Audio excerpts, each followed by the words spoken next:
Good morning, everyone, and welcome to this session of the Government Operations and Fiscal Policy Committee.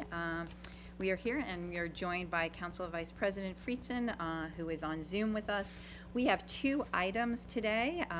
We're going to first take up approval of end-of-year transfers and then look at our Technology and Enterprise Business Solutions, TEBS department, and thank you for them for coming today. And for our first item on end-of-year transfers, I will turn it over to Mr. Howard. Thank you. Good morning. So on November 20th, the county executive submitted a request for year-end transfers totaling $12.3 million. And these transfers are a request to transfer spending authority from departments that underspent their budget to departments that overspent their budget in FY23. These transfers are required as part of the FY23 fiscal year closeout process, and the council takes these up every year. In terms of background, a transfer is necessary under the county charter to go from one department to another if there's an overspending that needs to be addressed by underspending. Of course, several times throughout the year, sometimes the council will take up overspending as by passing or reviewing a supplemental appropriation. But this is a little bit separate. This is just kind of within the existing appropriation authority that the council provided during FY23. In terms of the proposed transfers for FY23, there's a chart on page 2 that lists the general areas where the transfers are needed. Mostly it's in the executive branch departments as well as in one internal service fund, and we'll kind of go through some highlights of those in just a second. In terms of where the transfers are coming from for FY23, there's 3 areas. The first is the police department with $5.5 million, and then Montgomery County Public Libraries with $3.1 million, and these are both due to underspending in those departments, primarily due to underspending on personnel costs, and these issues were discussed during, by the council during the FY24 budget review process, so that's not a surprise to see those numbers.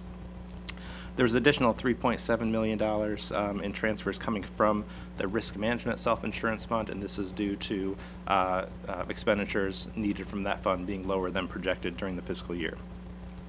In terms of where the transfers would be going to, there are 18 different departments that have overspending, and they range from a low of $7,000 to a high of $3.4 million.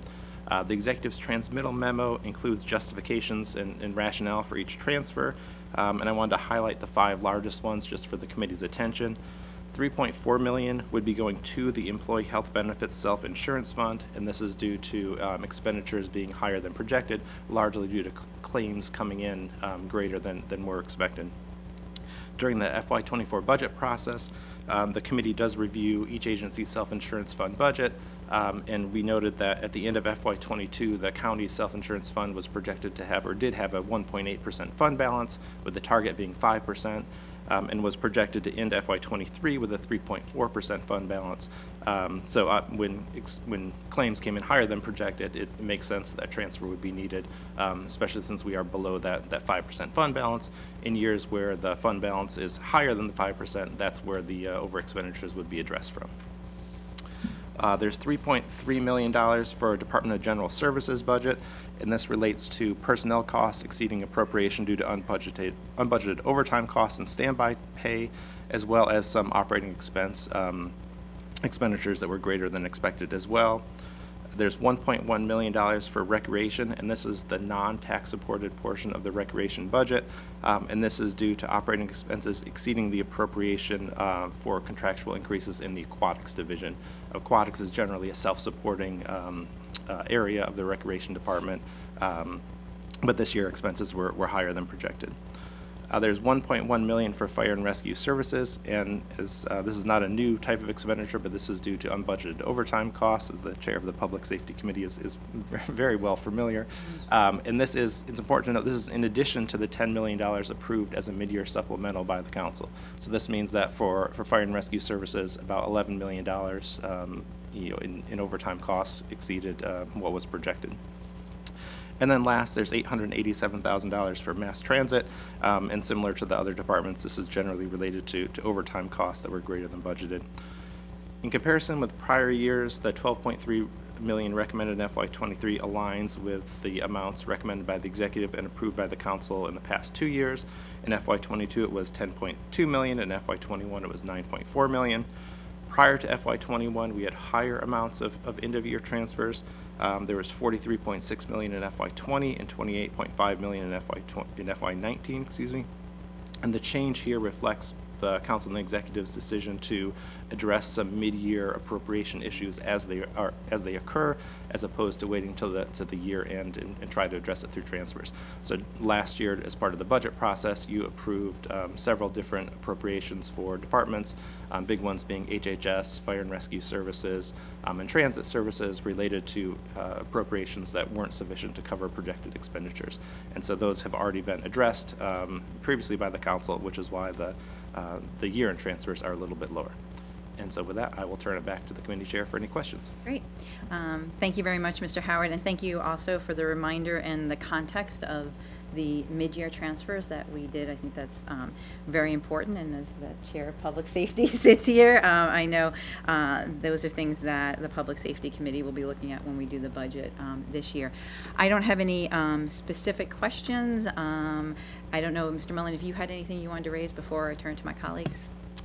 No, thank you, Councilmember Stewart. I think council staff summed it up pretty well. This is a process we do every year at year end to kind of clean up the books and make sure that the departments are fully appropriated. So great. Turn to my colleague, Councilmember Katz. Thank you very much, Madam Chair. I believe this is the one. I can't tell. There's no light that's working here, but good. Okay. I obviously are certainly going to support this this discussion. I do wish that we didn't have the lack of spending from the police department as well as the public libraries. But the reality is the reality, and we obviously need the money for the fire and rescue services, which we continue to always have to do these overtimes until we can get additional personnel. So. You know, many times a budget is a guess. And, this guess, we knew a lot was going to happen, and it ended up being what we, unfortunately, in some cases, realized was going to happen. So I'm supportive. Thank you. Thank you. Council Vice President Friedson, do you have any questions or comments? Well, it's better than it has been in previous years. It shows that we're being a little bit more accountable and honest on the front end of recognizing where we'll be and doing a bit of a better job, but it's never going to be perfect. And these efforts and the collaboration between council staff and executive staff. So thanks. Great. All right. All those on the committee who support the recommendation to the full council to adopt the resolution, please raise your hand. All right, and that is unanimous. All right, so we can move on. Thank you again, Mr. Howard, for the excellent work on that. Mr. Mullen, thank you for being here with us. I will now ask our TEBS department to come on up. And again, thank you so much for being here today. Before I turn it over to council staff, I do want to say we appreciate you coming together today with us. As you'll recall, back in the spring when we had our budget meetings,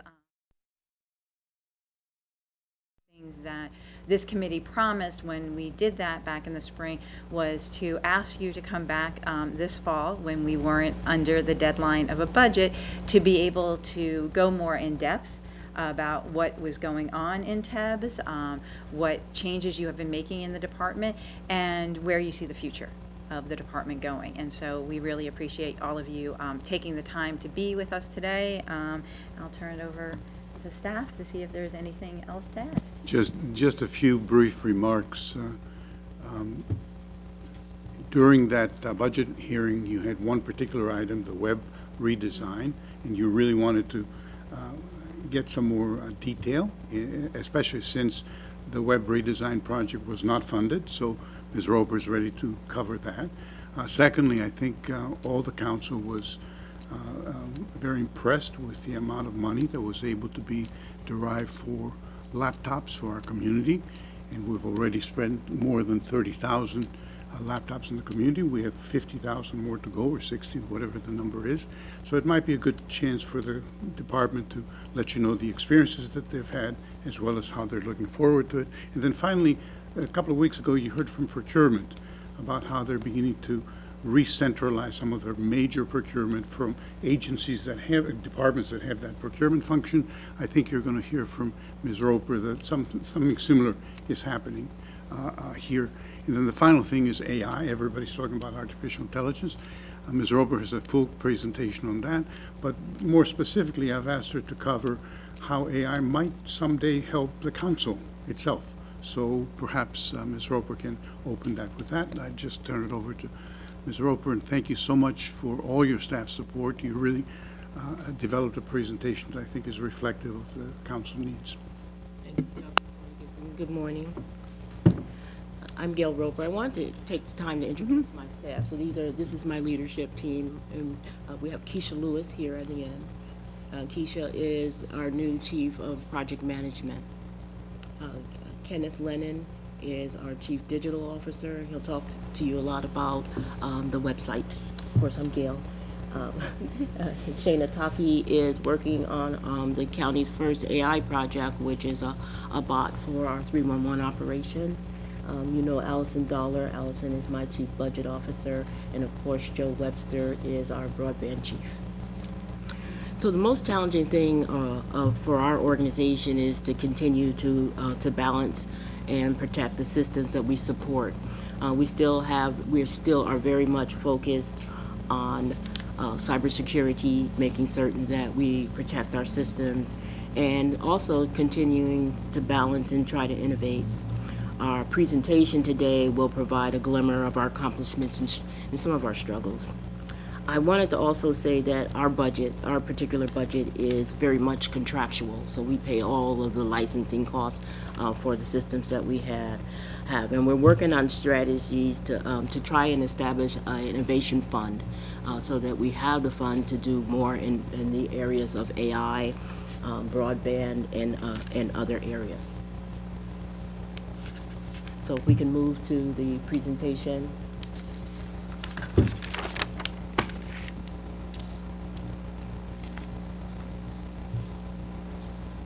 The Department of Technology and Enterprise Business Solutions, TEBS, is focused on proactively working with and consulting with our business partners. Our ultimate goal is to be responsive, collaborative, and innovative in providing technology solutions that enable all branches of government to deliver their wide range of services. In 2023, TEBS launched several initiatives focusing on the security of our data and innovative technology solutions to solve business problems, all with the goal of improving service to our county residents. In a world where technology is ever-changing, TEBS has continued to support its strategic goals by embracing the concept of change and adapting to meet the needs of our community. Through our Digital Equity Program, we have helped county residents and small businesses gain equal access to resources, opportunities, and services supported by technology. We have provided both in-person and virtual technology training to the community, and we've distributed 57,000 laptops to residents in need, and we're working on distributing 60,000 more. By developing an enterprise business continuity strategy and by strengthening the resiliency of our systems, we have also made significant strides in ensuring our technology and systems can withstand unplanned disruptions. In addition, TEBS is working on a next generation and cloud strategy with the intent of replacing our outdated systems and moving them to the cloud where feasible. These efforts will improve the availability of our systems, making them more resilient and reliable. As we continue the work we started in 2023, TEBS fiscal year 2024 goals also include updating our IT governance model to improve our service delivery, our interoperability, and ultimately the quality of services that we as a county provide to our residents. This includes creating or revising and implementing technology policies and making improvements to the way TEBS supports IT needs across the organization. Fostering innovation across the enterprise and promoting strategic technology investments in low-code technologies. We are currently engaged in pilot projects including ChatGPT and data innovation, and we look forward to establishing fellowships to support our innovative initiatives.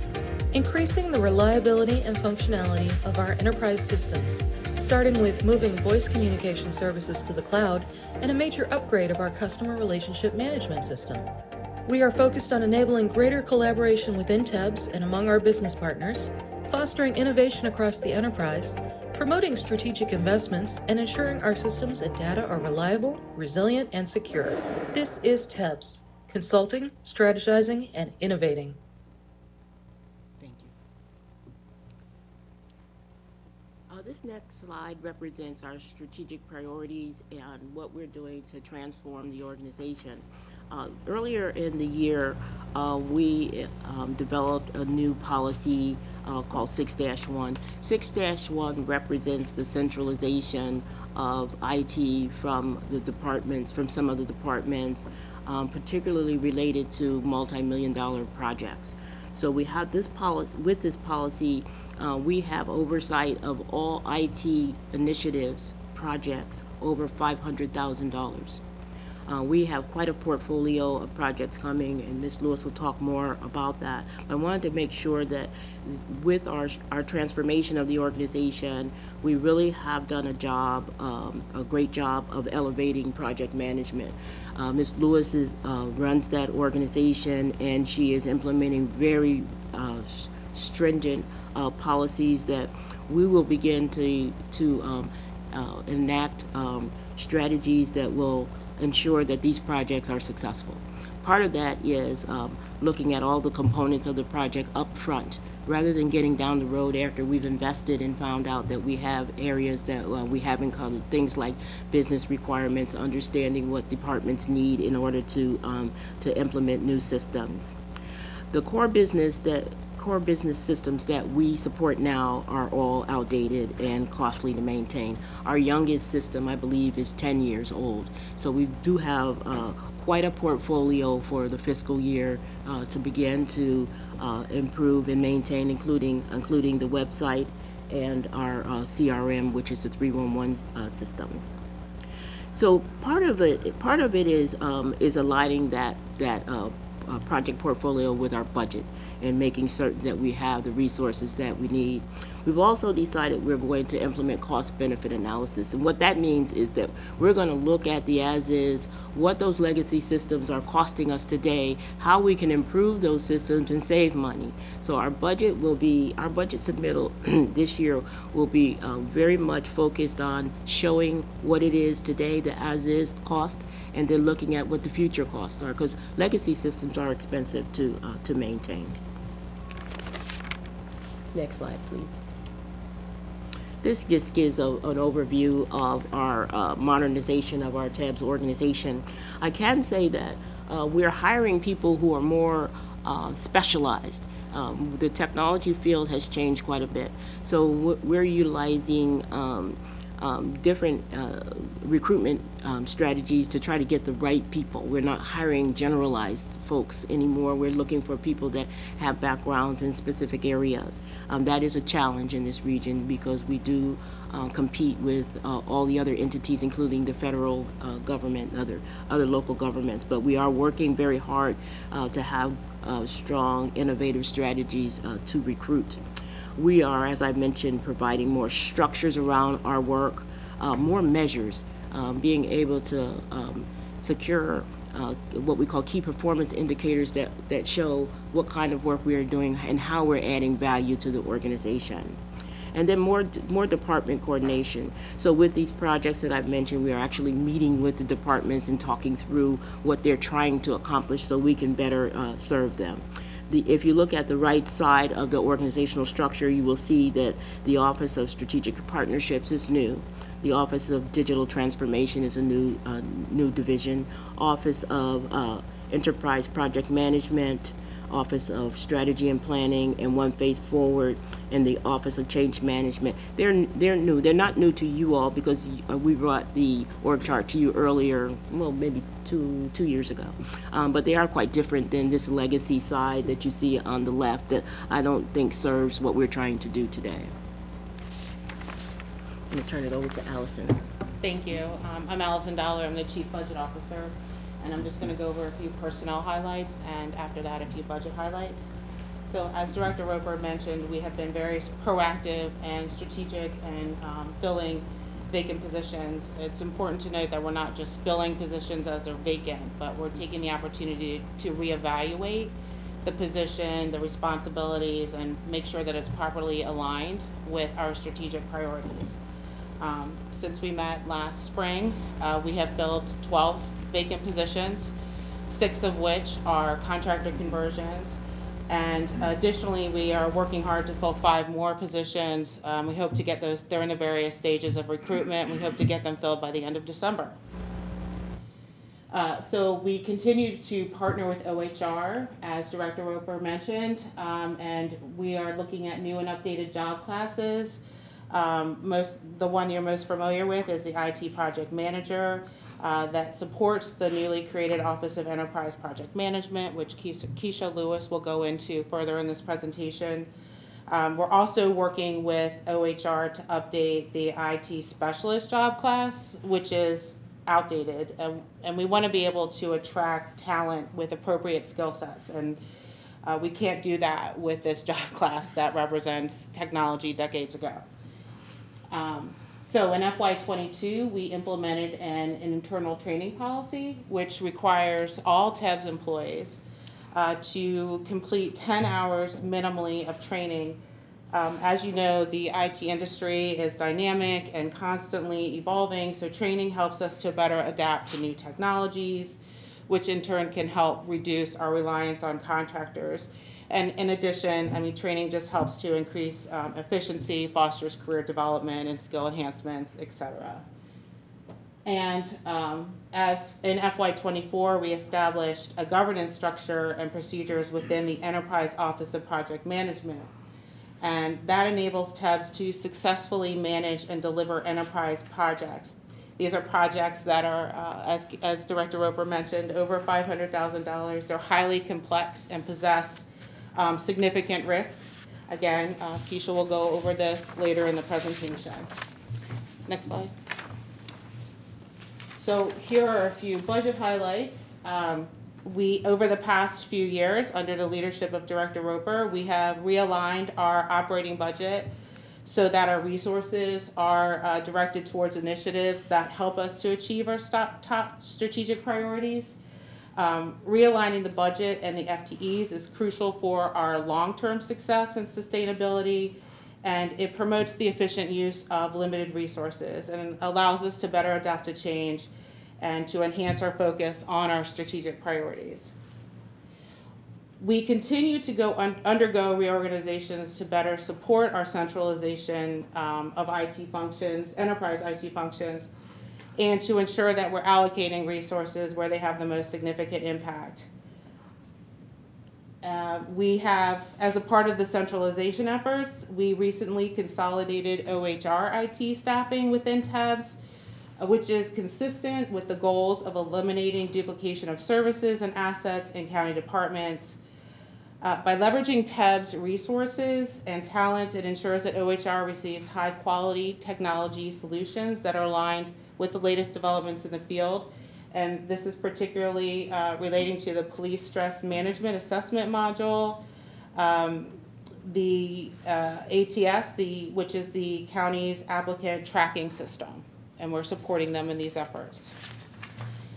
And lastly, as again, Director Roper had mentioned, we're working with OMB to establish a technology innovation fund to fund enterprise IT projects. The objective is to encourage technology innovation that will improve and enhance our efficiency and productivity.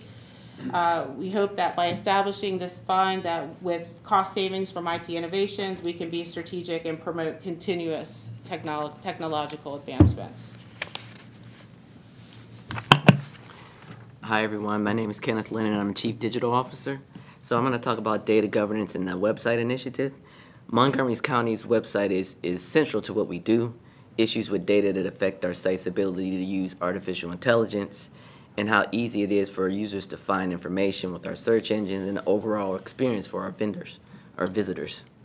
So what we're doing, we have 3 things that we're doing. We have some data we're facing, data issues, outdated tools, and hard to use. But let me go into a little bit more detail.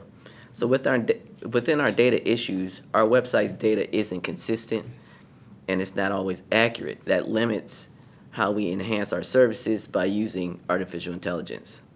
Regarding outdated tools, our content management system, also known as a CMS, hasn't been updated in nearly 10 years and hard to use. It's not easy for people to find what they need to find on our website. So as we look ahead, we're considering a grant to help sort our data better and help keep it secure. And here's what we plan to do. Clean up. We'll use tools to fix broken links and to make the site more accessible. And better management. We'll adopt best practices for updating content and improving data quality. Can I elaborate a little bit on the website since it was a focus of interest? So the website has some challenges, I would say particularly from the governance perspective. So we're looking at better ways to manage. We could put new technology in place, and if we haven't addressed the issues around governance, we'll end up 5 years from now in the same situation. So Kenneth mentioned the gov site and the maintenance of the website. So basically, what we're looking at now, and I mentioned earlier, is cost-benefit analysis. How much is it costing us to support this legacy system today? A lot. And then when we look at restructuring not only the technology, but the governance of the website, who's putting their hands on them, who's maintaining the legacy data, who's extracting old data from that system so that when our visitors come to the site, they get accurate information. We're looking at all of that. It's not just the technology piece. It is really, and I would say with most of our systems, we're going to have to begin to study how they're being managed, how much they're costing, how much these legacy systems are costing us. I think in some instances we've seen that the legacy would cost us more than it would to have a new system in place. We'll have one-time costs with new systems, and then we'll have ongoing costs. But we see the opportunity to gain savings over over 4 to 5 year period of time. Good morning. Joe Webster, Chief Broadband Officer. So I have some good news. TEB's Montgomery Connects program was named among Maryland's first ever digital equity champions for our grant-funded work to distribute computers and enroll residents in the Affordable Connectivity Program, or ACP program, the Internet subsidy, also expanding our MocoNet residential broadband network, and expanding Senior Planet and Digitot's STEM training, as well as creating the Montgomery Connects and Digital Equity Coalitions. So this happened just last month, actually. We were awarded this prize. We, as you know, and it's been mentioned, we distributed 59,000 Chromebook laptops, primarily to lower income and Black and Latino residents without computers, using federal and state grants. And we enrolled 1,000 households in the Affordable Connectivity Program, Internet Subsidy, which helps the county to surpass 20,000 households currently enrolled. And that those households receive a $45 per month discount off their Internet access service. We secured rural broadband grants for 35 agricultural reserve properties, and we facilitated the completion of Verizon's rural grant build-out 3 years ahead of schedule to serve properties in the ag reserve. And we also deployed our MocoNet 100 megabit per second symmetrical upload and download internet access and in-home Wi-Fi service to 664 affordable housing residents at 6 locations, and that'll be done by the end of this month. Next slide, please. And we also have plans for the year ahead with regard to Montgomery Connects and digital equity. We will be distributing 60,000 additional free Chromebook laptops using $22.7 million grant to residents without computers, and we'll do this in partnership with 30 nonprofit organizations and our public libraries. We'll be enrolling 3,000 households in the ACP $45 per month internet subsidy and bringing tech training to 50 senior housing buildings. With regard to MocoNet, we're seeking $9 million in Maryland public housing broadband grants to expand MocoNet service to 25 additional HOC Housing Opportunity Commission properties. We're seeking rural homestretch grants which fund the cost of building broadband up long driveways in rural areas, and we're advocating for funding for all remaining FCC map identified unserved properties in the county to receive broadband. We're launching XR Montgomery, which will provide augmented reality experiences at the African American Historical Oakley Cabin virtual reality experiences at rec senior centers with TeenWorks, and host Digital Heritage Symposium with MNCP, UMD, and the XR Health Convening at the University of Maryland Institute for Health Computing. Next slide, please. We were also selected as a finalist in the 2023 U.S. Broadband Awards in the Best Municipal Connectivity Program. And notably, the county was the only local jurisdiction in the nation, either a county, city, or town, to be a finalist. The highlights of our application and award include our upgrading the county's technical infrastructure, including FiberNet, our network migration upgrade, and our data center, moving many of our data center operations to a data center in Ashburn, Virginia, Equinix, a Tier 4 data center. And these upgrades provide greater performance, security, efficiency, resiliency, and sustainability to the county and all of our affiliates' operations. And they also support next-generation communications, digital equity, and more efficient access to the internet and cloud services. The upgrades and the migration enable the county to reduce our vulnerabilities, to increase our security and resiliency and the compliance of our systems and our data, and also provide cost-effective expansion of MoCaNet, the free internet service, to the 664 qualified affordable housing residents. And I'll just mention before passing it on that we are also leveraging this upgraded infrastructure and technical capability to offer services and start to develop self-funding opportunities for FiberNet, given the decreased cable fund revenues. So we're offering services such as internet access, data connectivity, access to our co-location space at Equinix, to other local constituencies, including the city of Rockville, city of Gaithersburg, and WSSC, among others.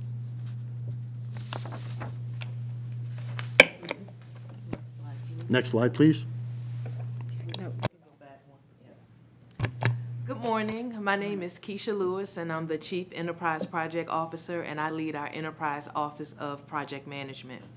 So our office collaborates with other departments to facilitate the successful delivery of enterprise projects by providing project management expertise, processes, and tools. We've enhanced our project management capabilities by hiring skilled project management resources. We've implemented an enterprise project intake process that's designed to collaborate with other departments more effectively. We now are working with departments to help them develop comprehensive business cases, and those business cases are then evaluated by a project review board, and this allows us to be able to identify risk and issues proactively before we're too far along down the road with the projects. We're also now evaluating advanced enterprise project and portfolio management tools along with AI technologies to help us to become more efficient and effective.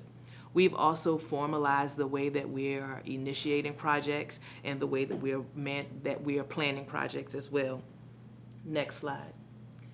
So here you'll see an example of a performance status report that we develop weekly for all of our enterprise projects. And this particular one is for the applicant tracking system. Mm-hmm. So we're working with OHR to successfully manage this project.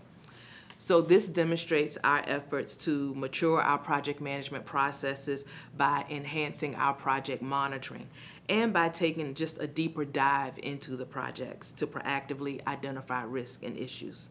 So if our budget is approved for the coming fiscal year, our project portfolio will expand significantly. Next slide, please. I wanted to mention that the title of project manager, there was no county classification. That is a new classification. We have 2 levels of that classification, and Ms. Lewis is in the process of hiring. She has 2 PMs on board now and in the process of hiring 2. So it makes you wonder, how were projects being managed prior to not having those positions in place?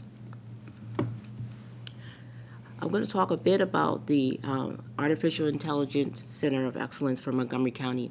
So we've developed a forum that we are bringing individuals together to really talk about AI, how AI can benefit the organization as a whole. We're seeing some things that are probably going to to benefit productivity, I would say efficiency, how we deal with our data, how we deal with our data sources, and then also how we benefit the organization from a cost perspective, because we're able to modernize various aspects of things today that are being done manually.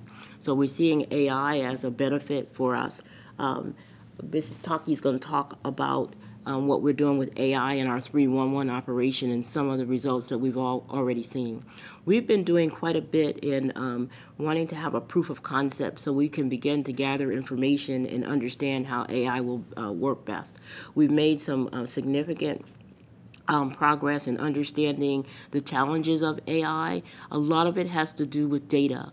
So we have to make certain that the Montgomery County's data is protected so that people are not taking personal information and putting it out into open chat GPT, and we have critical issues related to PII, what we call personal information, and how we manage that. Part of it also is the ethical deployment of AI, making certain that we are not doing things that hurt individuals, that are biased, making certain that we understand the implications of AI. What I see long-term, next 3 to 5 years, will be a significant improvement in how we manage data, significant improvement with moving away from legacy systems. I think that most of our system coming in the next few years will have AI embedded, so we'll need to make certain that we understand how our vendors are using AI. And then we have the measurable benefits of a resident-centric organization that uses AI to benefit our resident services. So this AI COE has been, next slide please, has been in place now for a few months. We've already developed a strategy for data classification, which basically means that we'll look at all of the data in the county and classify and tag that data, so that we won't have an opportunity to have data, what we call data leakage. So once the data is tagged, the person would not be able to utilize it in an open chat, a GPT or AI scenario. It would be protected from that. We also had an opportunity to have the governor's office come over and visit with us to find out what we're doing with AI and how we're planning and strategizing to roll AI out in Montgomery County in a reliable manner. So we'll release the first AI policy in the next few weeks. It is developed and in draft form, ready to be presented to the CE and CAO. And then we also will release a policy for our data classification that will put a person in each department that is familiar with data and how data needs to be managed, so that as we move forward, we'll have that collaborative liaison in each department. So we've created partnerships with the state of Maryland. Of course, I mentioned the governor's office. The University of Maryland, we've got a cohort of students that will be working with us on developing AI initiatives. The universities of Shady Grove, and even the city of Taipei. We had a meeting with them at night, I might add, a few weeks ago, to talk about all of the progress that they're making in terms of AI, rolling out AI to benefit transportation, to benefit traffic congestion, even to benefit their train systems. So we're moving right along with AI. I would say we are progressing rapidly, and we are beginning to understand what it's going to take to do it right here in Montgomery County. I'm going to turn it over to you. Thank you. Good morning, Shana Taki, Chief Change Officer. I'm excited to give you an update on Monty, which is our chatbot. We did speak with this committee several years ago to talk about the extraordinarily long hold times and other issues that our residents faced as they were trying to obtain critical services from our 311 customer service center. So one of many solutions as we conducted a kind of thorough business process reengineering initiative with 311 and other partners was Monty. And so in the 1.0 version, which was launched during COVID in a matter of just 2 to 3 weeks, we were able to load in this tool the top 30 questions that residents were calling in for to allow them an additional communication channel on the 311 website so that they could just simply, log in to the chatbot, ask the question, and receive the link to the service that they were asking for.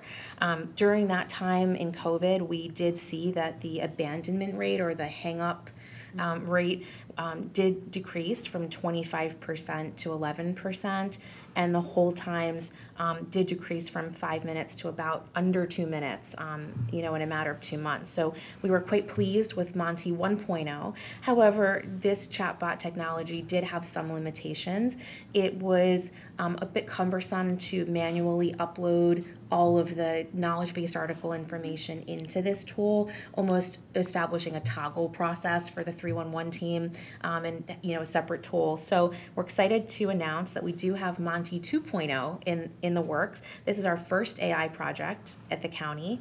It's utilizing generative artificial intelligence and is utilizing only the external knowledge-based article data. In other words, no sensitive or private information, only external facing, but we're able to utilize the entire knowledge base. So whatever a customer service representative, has at their fingertips is what a resident will have at their fingertips when they go into Monty to utilize this virtual agent.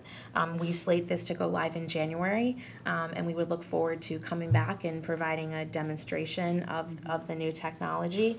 We will say, and to echo Director Roper's sentiment, that in leading this project, we have really realized that the integrity of data is just critical.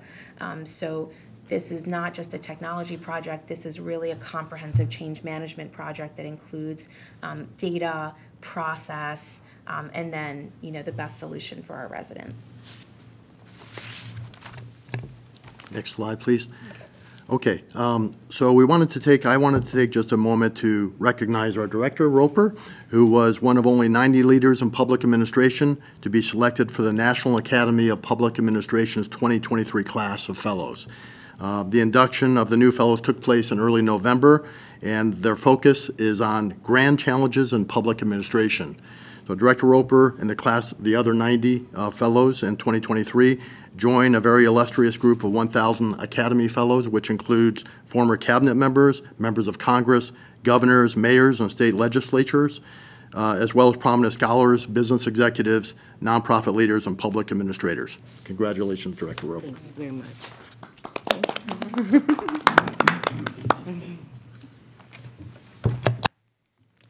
So we just would like to answer any questions that you might have in regard to TAB's organization, anything that you are concerned about, anything we can further elaborate on?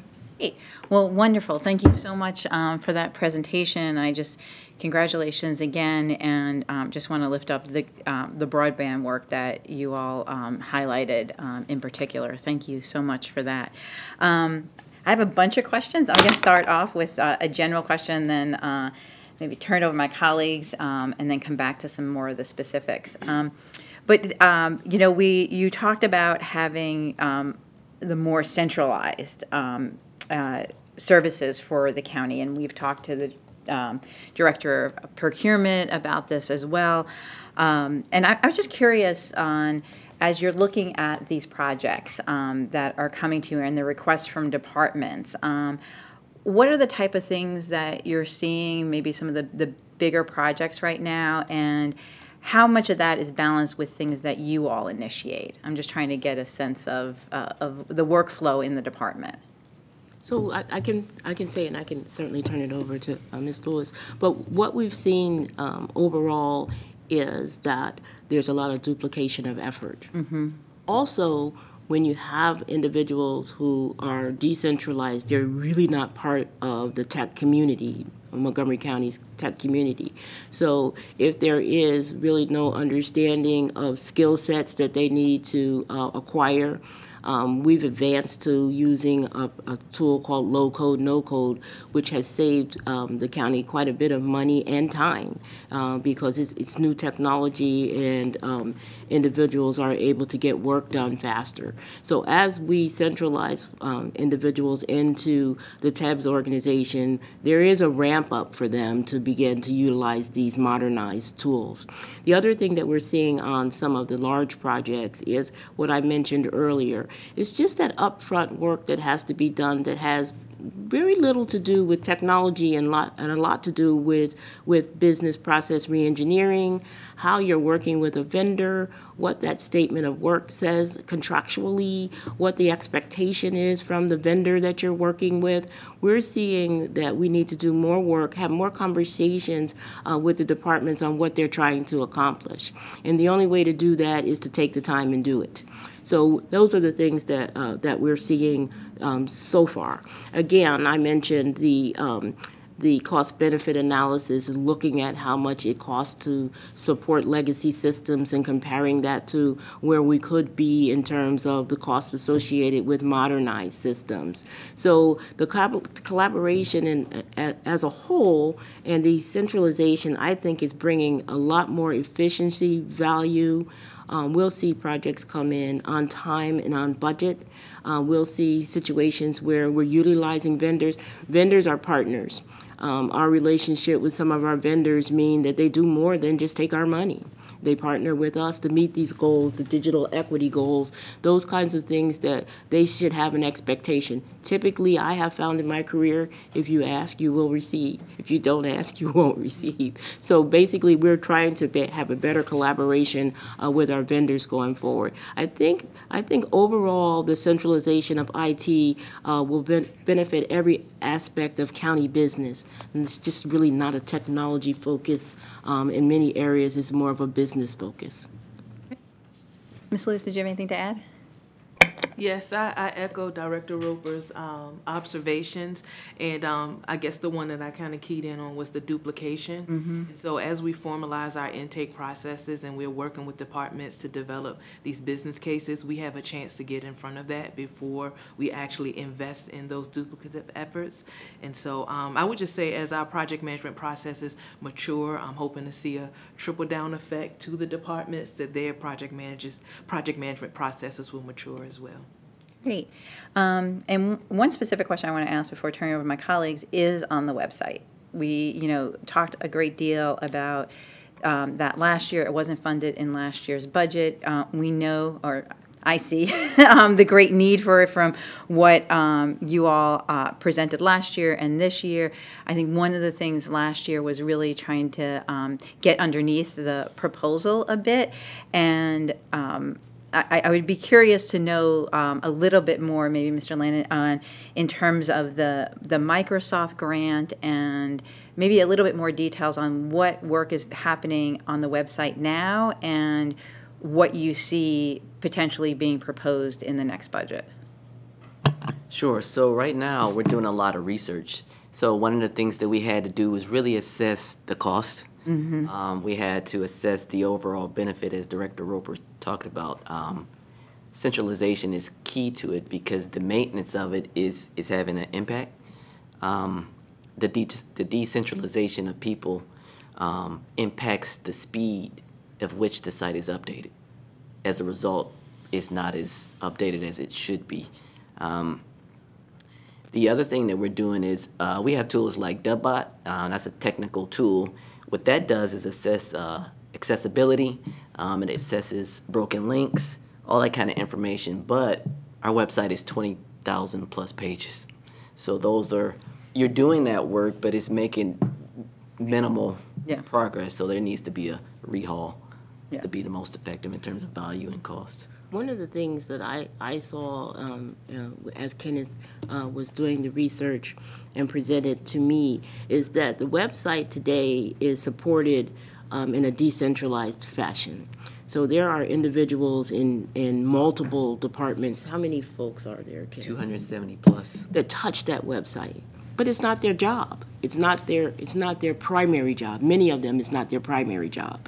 So what we see in terms of the website and the challenges that we have in it is that it's not getting purged. Historical information is not being updated and extracted from the website, which makes it cumbersome when you run a search against it. It's just like anything else when it's got information in there.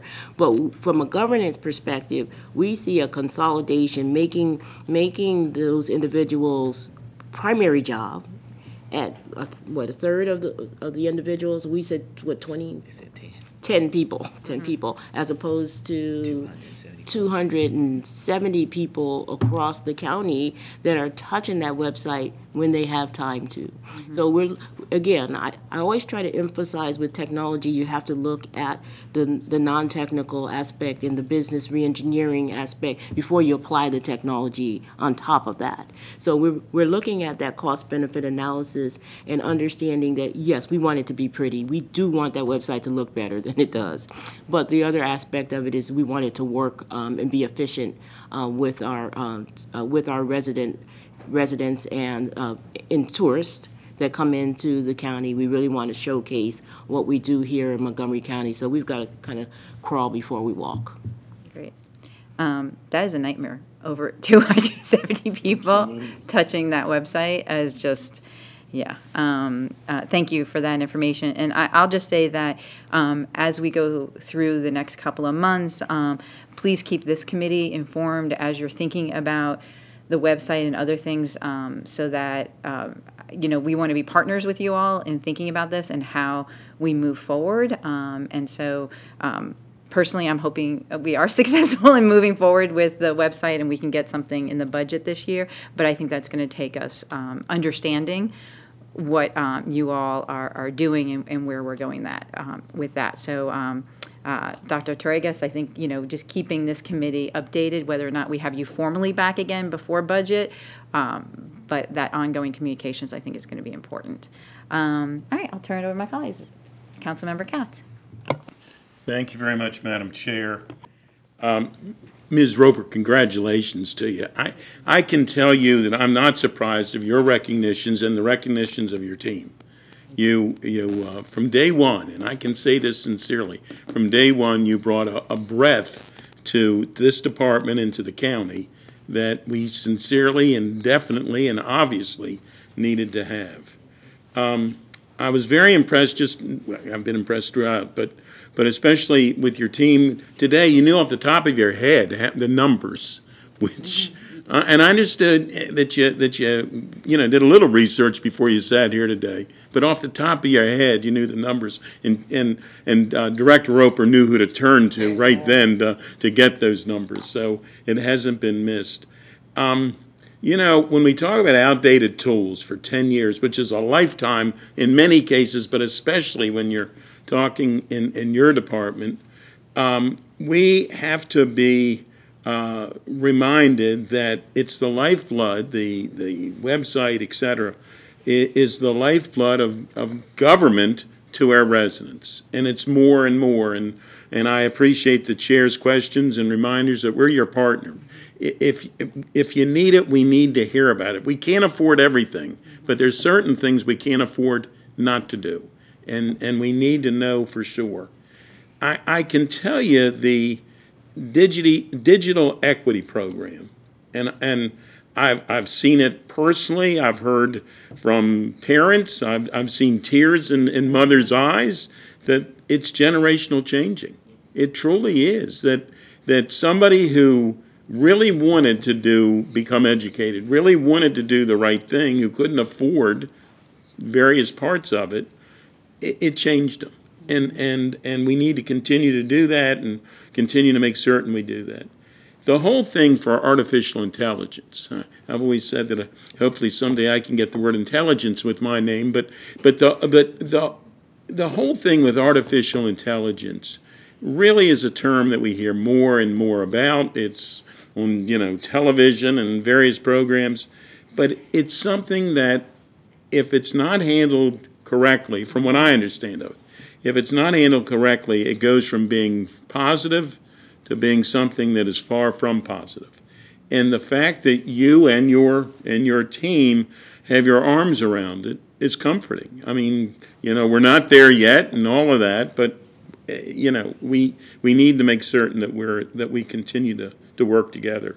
And the whole thing for 311, I can tell you, it is a major concern. You get a tremendous number of people who are excited or need help or whatever, don't know where else to turn, and it's their first question is, should you call 311, should you call 911? They need to call somebody. And we got our office, and I'm sure all offices, mine wasn't unique, that we got these concerns, these complaints that it took forever. And it's like I keep saying, when you need an ambulance, every second is a month. What happened to them? I just called them. Where's the ambulance?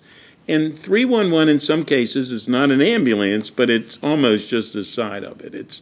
It's people who want our help quickly. So the fact that you were able to turn things around is impressive. I'm sure that there's still some people that says, look, we'd like it more impressive. I'm not suggesting that, just because we did it means we should stop. But I look forward to hearing about Monty 2.0. I like the name, too, by the way.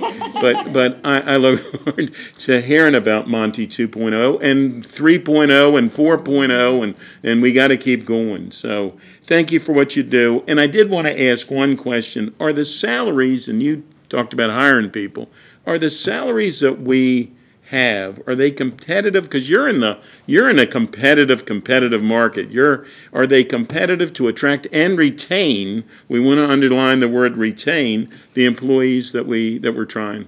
So there are particular classifications where we're very much struggling.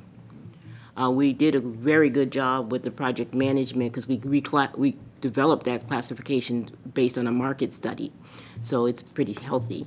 But there are other areas that we are not competitive and that we're working with OHR now to begin to look at those salaries because it's becoming very challenging.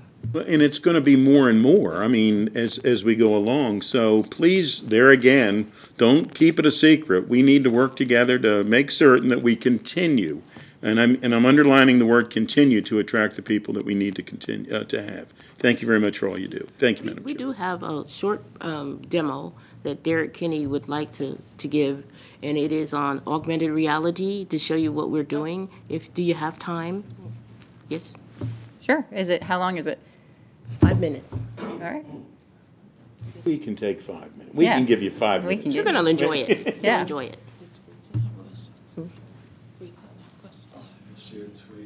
We've had the opportunity to partner with Montgomery Parks. You're going to have to come closer to the microphone so that Council Vice President Friesen can hear you and it picks up on the recording. Yeah. We've had the opportunity through Gail's vision to embrace extended reality, which is taking the physical world and adding elements to it to enhance your experience. And through this here, with Mitzi's leadership and helping us to collaborate with Montgomery Parks, we found a way to enhance the experience for residents, young and old, to come to one of the county's treasures, the Oakley Cabin African American Museum and Park, and experience more than just the one cabin that's there now when people aren't able to be there to populate themselves, but also to get something else, something virtual. So we have a total of 6 applications that we're putting together that will help people to embrace some of the history of this area. But the one we want to share today is the virtual tour guide, which is exactly what it says, a virtual tour guide. So let's go to the next slide. And so what we want to do is make something easy and helpful for people that are visiting the Oakley Cabin. So what's more helpful than a tour guide when you're visiting a tourist destination? So if you have your cell phone, if you're at home or if you're here in person, you can scan the QR code. And when you scan the QR code, you'll come to a simple mobile site that's accessible. And you press the English version. And when you press that, you'll go through a bunch of prompts that says, would you like to allow your phone to do some cool stuff with augmented reality, right? All right. And then ultimately, when you get there, you'll see Cheryl, who is a subject matter expert from Montgomery Parks, and she's your virtual tour guide. So when you go to the park, you don't have to see Cheryl in person. You can scan the QR code, you can bring it up, and she can provide you with additional information about the Oakley Cabin.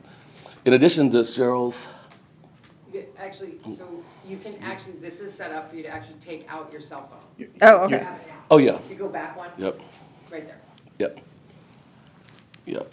And so you'll scan it, and when you come through, you may see Cheryl sitting still, or you may see a black box. You just want to tap that box, and then you'll see the magic of augmented reality, hopefully.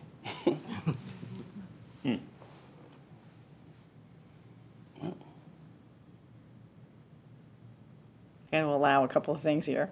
Yes. Ask for permission. But now it's. And you might see a black box. You tap that box, and that will Bring Cheryl alive. There you go. All right. Are you seeing her? No, it went to my camera. Okay. Did you? Well, she might be in the area. Okay. Well, let's see if I can help you. Would you mind if I? Yeah, go ahead. You can do it. Okay. All right. So this is really a way for us to keep storytelling alive, to kind of digitize storytelling as we. Yeah, I did that. English. Okay. I'll go back to your phone. Then How about you, Dr. Troy? Yeah, I did that. And there's a black box. And then there she is. See? Oh, that's her. There you Oh, are. I thought Yes, that was, sorry. I thought that was my phone showing. All right, so there she is. And so the cool thing about this is that through augmented reality, if you're standing in front of the cabin's still in the background. Yeah, okay. She's able to talk about the cabin as if Yeah. she's right there. So it has relevance right there where you are. And in addition to that application, we also have 5 other apps that we're working with University of Maryland and Parks to create something very cool and collaborative that will bring Oakley Cabin to life almost literally. We'll have a flyby with an animation where University of Maryland did a photogrammetry project where they scanned the entire environment, and they're using historical knowledge from the Montgomery Parks to recreate the other 2 cabins that were in Oakley Park so that people can experience what it might have been like back many, many moons ago.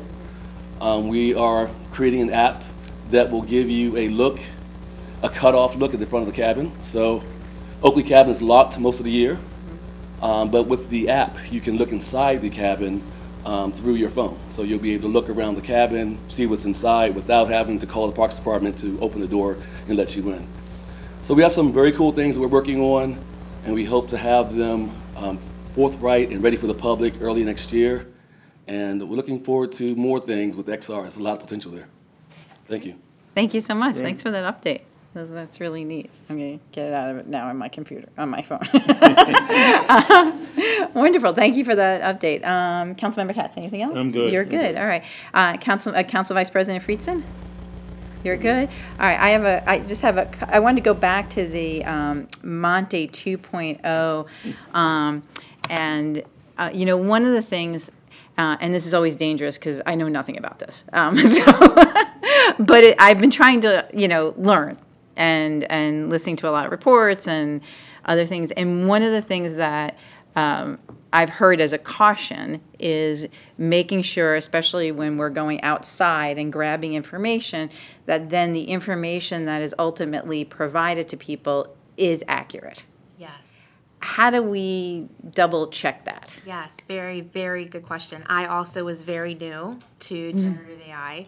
And so our innovation team within TEBS spent a significant amount of time educating ourselves, working with Microsoft, Gartner, and other, trusted partners to understand what they call hallucinations. Yes, yeah. And we experienced this in our testing. And this is why we've had to date 29 rounds of testing, and we have not gone live yet.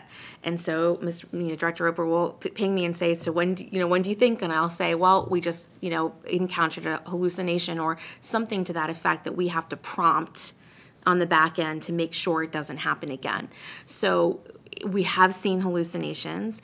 Describe what a hallucination is for folks, because so- I know the term, but Yes. So it will essentially, these generative AI models will train itself over time.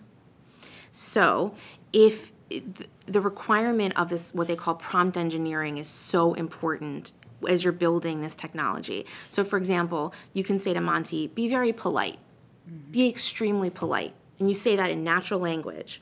So Kate says that to me all the time. So in telling Monty to be polite, sometimes he can take that to mean to overly agree with the resident. So we tested one time to say, so Monty, who's the county executive? And Monty says, it's Mark Elrich. Here's a link to his page. And we challenged him and said, no, you're wrong. It's Michael Jordan. I know that I'm right. You're wrong. And he said over a period of time, I'm very sorry. You're right. So that's how quickly it can turn, right? And so if you don't do the testing exhaustively, then you're not seeing what's happening, and you're not able to prompt it on the kind of, as we say, the back end to make sure that you have the proper coaching. It's like you're coaching this tool. And so it's interesting for us because we really went from being more of the developers and configurers to having the AI do that for you, but then being more in the middle where you have to test and test and test again to make sure that the information that you've loaded Monty with, which in this case is our 3,000 knowledge base articles, are conveyed properly and accurately. And so I think what I would say, what I've learned the most in this process is the need for ongoing testing, for ongoing refinement. You can't just let this loose and never look at it again. It has to be a combined effort, and something that our project team is working with 311 on right now is that rules of engagement. So when we go live, then what? So how often will we test? How much will, who will do what and when, and how do we escalate? So those are some of the issues that we've encountered, but it's quite fascinating too, to see how this trains itself over time and how you can best refine it. But it does require that close partnership, for sure. And I did talk earlier about the vendor relationship. So as you know, Microsoft spent a lot of money, over $1 billion, procuring ChatGPT. That's our partner. So we have some of the leading AI engineers working side by side with us on our initiative to make sure that we get it right. So basically, we're at this point still testing, and we will we'll certainly have some sort of demonstration so you can see it. One of the things I saw along the way was that if you go to 311 and as an example, you go in there and you ask for, say I say to it, I want to add a child to my insurance. And in the past, what would happen is you'd either get transferred to HR, or it would tell you exactly what you had to do. The new version will not only tell you what you need to do, but give you all the forms that need to be filled out. So you're not having to talk to a human. So when I say efficiencies as it relates to AI, I think we're going to see a lot of efficiencies, even with Derek's demo of the AR initiative. There's not a human that has to be there. You're not having to pay someone to stand there and give this information. We're using the technology to do that. So I think what we're going to see along the way with AI is all kinds of ways. I can't even predict the ways that we'll find to bring not only efficiency, productivity, but also cost savings. And I know you also talked about working at the state level and others. Where are other counties in Maryland on this, would you say? We're leading them, I would say, in many ways. Many ways we are leading them, particularly from the areas of understanding what has to happen to our data and how we benefit this AI Center of Excellence, because it brings all kinds of people together, the universities, research, Gartner, Microsoft. So we're doing that. And as a matter of fact, when the state of Maryland came over, it was a partnership between us and Microsoft to present to them what we were doing. So we're seeing glimmers of all kinds of information in terms of what local jurisdictions are doing. You can look at the New York and see what they're doing, and they did a really glittery announcement from the mayor and so on and so forth, but it said the same things ours did. We're working on this.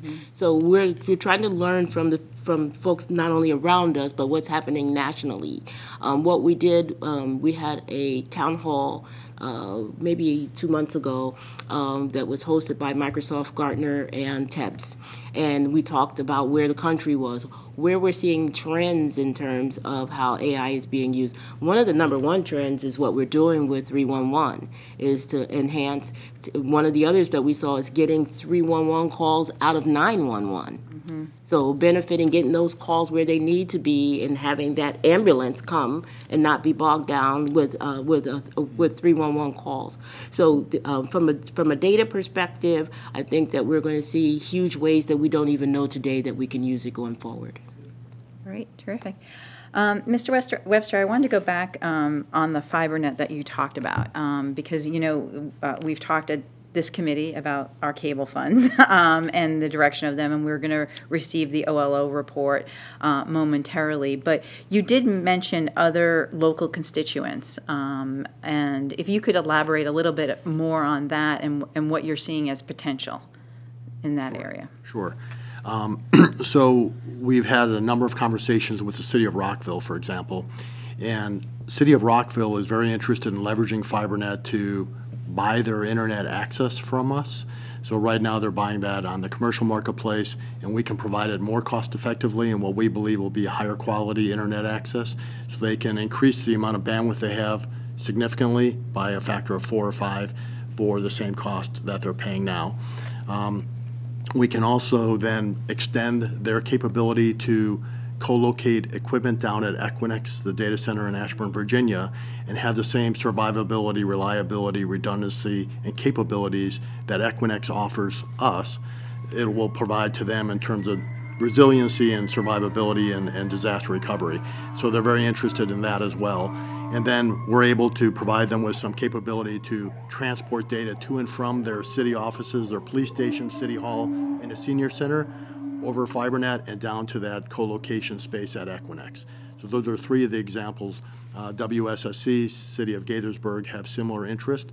And so we're looking at public educational and government customers, potential customers that we can work with, that we have relationships with in some cases, like WSSC, other ones where we are in close proximity, they're within Montgomery County, they have needs that we can provide, and they can really generate and enjoy the benefits of FiberNet without having to duplicate the investment that the county has made. Great. Terrific. This will help us with this long-standing issue of, you know, the decline in funding for FiberNet. So we're really looking to build a strong business model around it where we generate revenue. Great. Well, we look forward, once we get that OLO report, from you all coming back and having a deeper conversation on that. But glad those conversations are moving forward on efforts. So I'm not seeing any other questions from my colleagues. This was incredibly helpful, I think, for all of us, and really to continue the conversations that we started in the spring. And I just want to reiterate again, don't be strangers. Keep us updated on the work that you're doing, and so that when we do come to the budget conversations that we need to have on this committee, we're already well informed of the work that you're all doing and the plans. So thank you so much. Thank you. All right. And those were our 2 items for today on the Government Operations and Fiscal Policy Committee.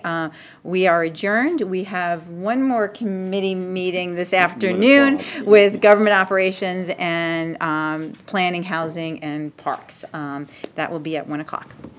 We are adjourned for now. Thank you all.